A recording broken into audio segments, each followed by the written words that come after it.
پہلی پیشی وہ پیشی ہے جس کی پہلی تڑپ سے میں بخوبی واقف ہوں۔ آپ دنیا داری سے اکتانے لگیں تو آپ کے سینے میں ایک دیا روشن ہونے لگتا ہے۔ یہ روشن دیا آپ کی جاگتی آنکھوں میں خواب رکھنے لگتا ہے، ایسا خواب جس کی تعبیر پائے بغیر آپ کو سکون نہیں ملتا۔ اور پہلی پیشی آج بھی مجھے یاد ہے، ناصر بشیر آج بھی مجھے یاد ہے، جن کی وجہ سے میں نے روزہ مبارک دیکھا۔ نعت آپ شعر محبت کا ترنم ہے، آئینہ روح کی تاب ہے، شب زندہ دار کی آخری پہر کی بانگے بلال ہیں کہ رمضان کے مہینے میں روز ایک نعت کہتے رہے۔ یہ سعادت شاید ہی کسی کو اس طرح سے نصیب ہوئی ہو۔ میرے کولیگ تھے، یہ اخبار میں بڑا اخبار تھا، زبان پر اس وقت بھی ان کی مہارت اس قدر تھی کہ میں نیوز سیکشن کا ہیڈ ہوتے ہوئے بہت سی چیزوں پر ان سے مشاورت کیا کرتا تھا۔ ہمارا ہیرو ایک پروفیسر بھی ہو سکتا ہے، ہمارا ہیرو ایک استاد، ایک ڈاکٹر بھی ہو سکتا ہے۔ میں ناصر بشیر کو اپنی سوسائٹی کا، اپنے شہر کا ہیرو کہتا ہوں۔ واقعی شامی صاحب نے لکھا تھا کہ یہ جس طرح میری نعتیں مقبول ہوئی ہیں تو اسی طرح یہ کتاب بھی مقبول ہوگی، تو یہ کتاب واقعی مقبول ہوئی اور مقبول صاحب، حاجی مقبول صاحب کے ذریعے ہوئی۔ میں ناصر بشیر صاحب کی جو محنت ہے اور ان کی جو شخصیت کی تہ در تہ کئی تہیں ہیں، ان سے بہت متاثر ہوں۔ السلام علیکم حاضرین محفل، میں عائشہ عظیم قاسم علی شاہ فاؤنڈیشن کی جانب سے آپ سب کو آج کی اس پروقار تقریب میں خوش آمدید کہتی ہوں۔ آج کی تقریب اس لحاظ سے بھی اہم ہے کہ ملک کے مختلف شعبہ زندگی سے تعلق رکھنے والے معزز اور اپنے اپنے میدان کے شاہ سوار آج اس ہال کی زینت ہیں۔ حاضرین، آج ہم سب یہاں ناصر بشیر صاحب کی کتاب پہلی پیشی کی تقریب پذیرائی میں شرکت کے لیے موجود ہیں۔ اہم بات یہ ہے کہ اس کا تیسرا ایڈیشن سنگ میل پبلیکیشنز نے حال ہی میں شائع کیا ہے۔ تقریب کا باقاعدہ آغاز اللہ رب العزت کے بابرکت نام سے کرتے ہیں۔ تلاوت کلام پاک کی سعادت حاصل کرنے کے لیے تشریف لاتے ہیں محمد شبیر خان صاحب۔ اعوذ باللہ من الشیطان الرجیم، بسم اللہ الرحمن الرحیم۔ اذا جاء نصر اللہ والفتح ورأيت الناس يدخلون في دين الله أفواجا فسبح بحمد ربك واستغفره إنه كان توابا صدق الله العظيم۔ جزاک اللہ۔ ذکر خدا ہو اور ذکر رسول نہ ہو، یہ ناممکن سی بات ہے۔ ناصر بشیر صاحب کی نعت کے چند اشعار پیش کرنے کے لیے پروفیسر عطاء الرحمن صاحب تشریف لائیں گے۔ عطاء صاحب بہت بڑے عالم دین، خطیب اور نعت خواں ہیں۔ گورنمنٹ دیال سنگھ کالج لاہور میں اسلامیات کے استاد ہیں۔ صلی اللہ علیہ یا رسول اللہ وسلم علیک یا حبیب اللہ۔ ہے ان کے نام سے منسوب مسجد نبوی، ہے ان کے نام سے منسوب مسجد نبوی، تبھی تو ہے میری محبوب مسجد نبوی، تبھی تو ہے میری محبوب مسجد نبوی۔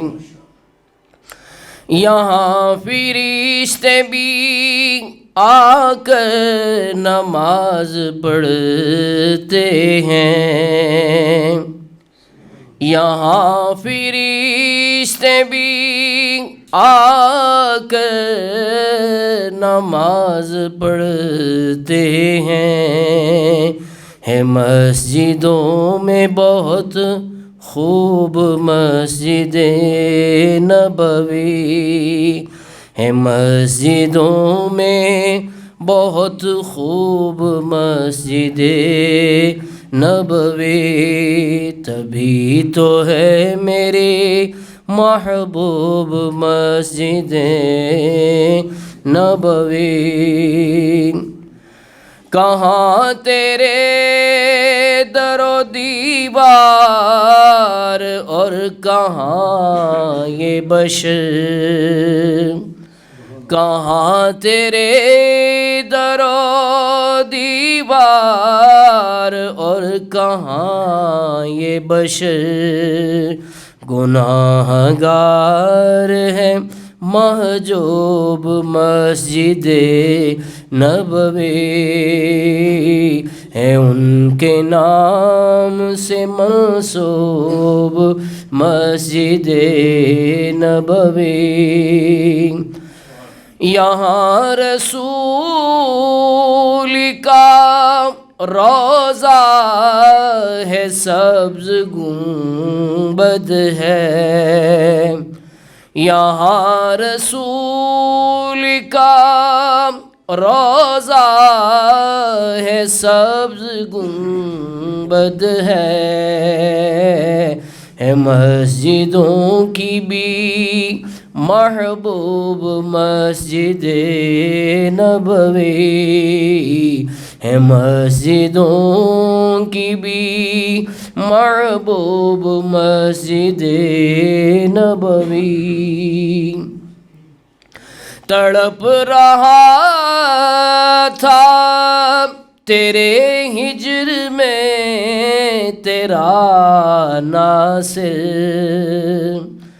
تڑپ رہا تھا تیرے ہجر میں تیرا ناصر، تیرا تھا وصل سے مطلوب مسجد نبوی، تیرا ہے وصل سے مطلوب مسجد نبوی، ہے ان کے نام سے منسوب مسجد نبوی، تبھی تو ہے میری محبوب مسجد نبوی۔